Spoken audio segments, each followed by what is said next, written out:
No niin, nyt ollaan siinä vaiheessa muuttohommia, että alkaa olla kaikki irtaimisto laatikoissa, vaatteet pahvilaatikoissa ja sitten noin kaikki raskaammat tavarat muuttolaatikoissa.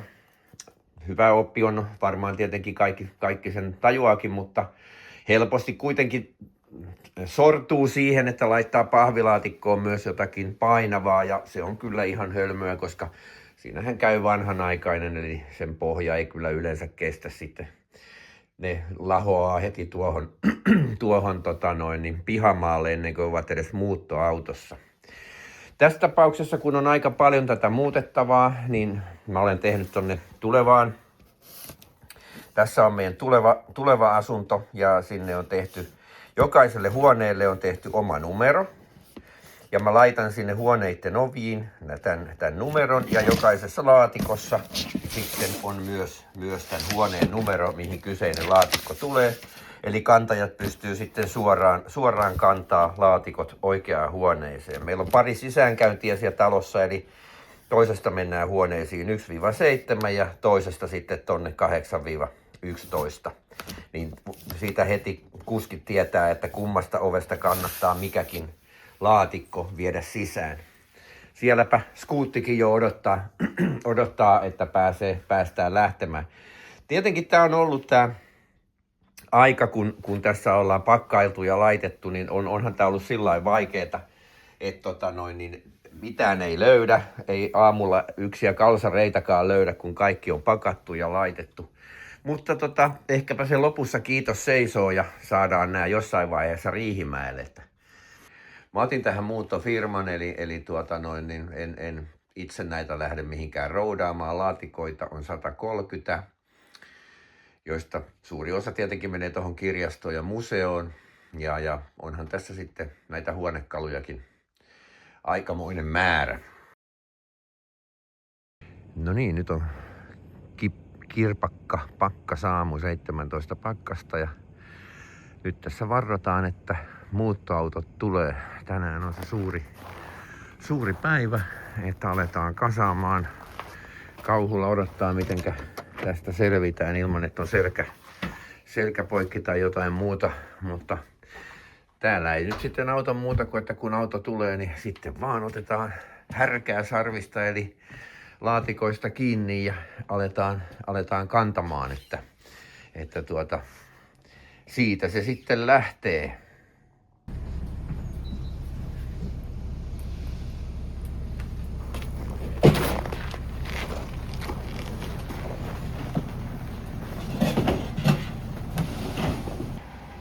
Nyt on toinen trakki menossa.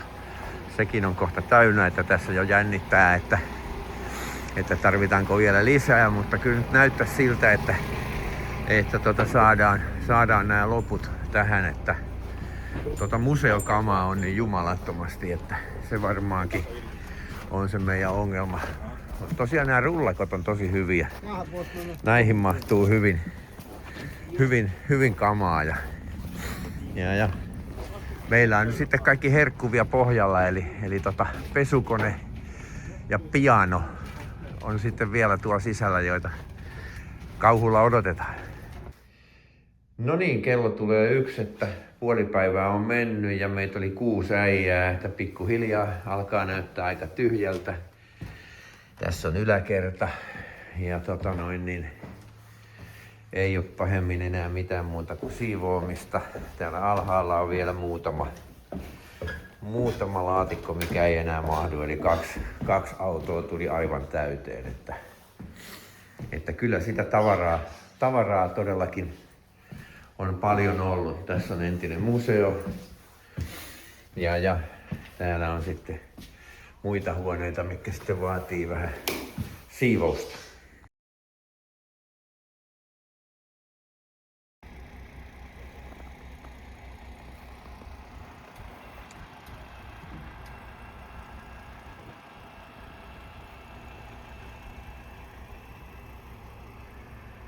Tänään muuttopäivänä on kaunis auringonpaiste. Aika viileä kuitenkin. Aamulla oli 17, mutta nyt on aurinko lämmittänyt niin, että on sellainen 5 astetta. Puro on vähän jäässä, mutta kuitenkin vielä vähän näkyy siellä sulaakin vettä ja täällä muuttohommat jatkuu. Häkkikärryt oli erittäin hyvä ratkaisu.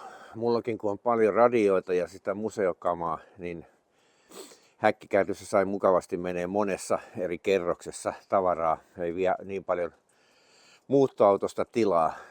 Suosittelen.